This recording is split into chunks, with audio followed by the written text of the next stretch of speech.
विद्यालयों में प्रवेशोत्सव मनाया जा रहा है। सरकारी विद्यालयों का तो ये हाल है कि टीचर गाँव में घर घर जाकर ये पता लगा रहे हैं कि कोई बच्चा विद्यालय में आने से वंचित तो नहीं रह गया हो।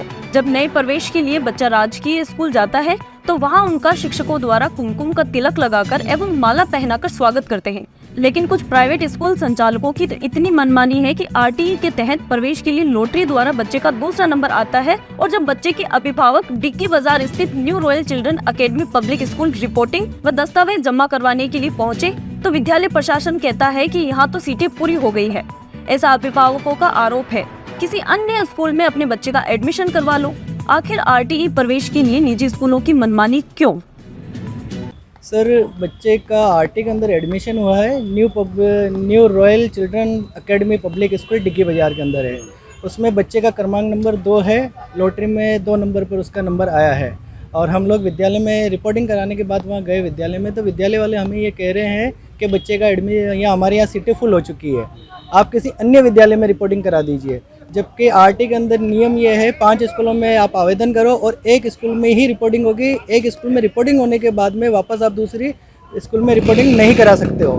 अब यदि हमने उस विद्यालय में रिपोर्टिंग करा दी और स्कूल वाले जो दस्तावेज है वो जमा नहीं कर रहे हैं और एडमिशन के लिए उन्होंने साफ मना कर दिया है।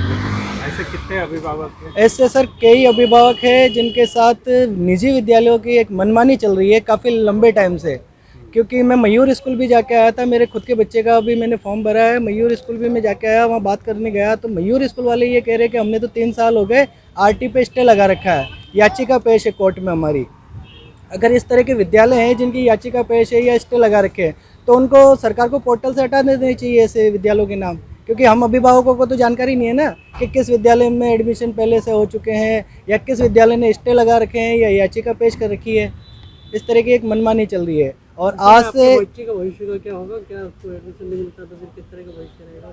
सर, अगर बच्चे का एडमिशन नहीं होगा तो किसी ना किसी कारणवश बच्चे का तो एडमिशन कराना होगा, मगर एक जो लाभ मिलता है एक आरटी का, जो बच्चा फ्री एक जाता है विद्यालय में, जो सरकार की एक गाइडलाइन है कि आरटी के अंदर बच्चा LKG से लेके 12वीं तक कर दिया है उन्होंने नियम।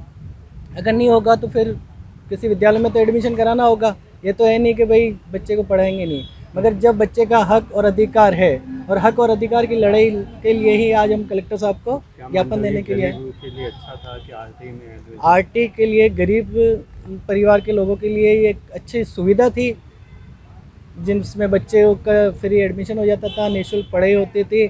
और सिर्फ इससे पहले आज से 3 या 4 साल पहले 15 स्कूलों में फॉर्म भरे जाते थे, 15 ही विद्यालयों में रिपोर्टिंग होती थी। तो फिर क्या होता था कि कहीं ना कहीं एक विद्यालय में बच्चे का एडमिशन हो जाता था। अब ये कर दिया इन्होंने, 5 स्कूल कर दिए, फिर 5 स्कूलों में रिपोर्टिंग होती थी। अब 2 सालों में तो इन्होंने ये कर दिया है कि 5 स्कूल में आप फॉर्म भरो, एक स्कूल में रिपोर्टिंग होगी। और इस साल जो आवेदन लिए इन्होंने उसमें भी एक एज सीमा और दायरा घटा दिया इन्होंने। इसमें इन्होंने एज कर दी है 3 से 4 साल का बच्चा और 6 से 7 साल का बच्चा, यानी कि 4 से 5 साल के बच्चे का फॉर्म ही नहीं ले रहे, 5 से 6 साल वाले बच्चे का भी फॉर्म नहीं ले रहे। ये धीरे धीरे करके आरटी को ख़त्म करती जा रही है सरकार। आपका नाम? शंकर सवासिया। देश, दुनिया और शहर की खबरों की जानकारी के लिए देखते रहिए मरुधरा टुडे। मरुधरा टुडे के चैनल को सब्सक्राइब करें, नीचे दिए गए बेल आइकन को प्रेस कर लाइक, कमेंट और शेयर करें।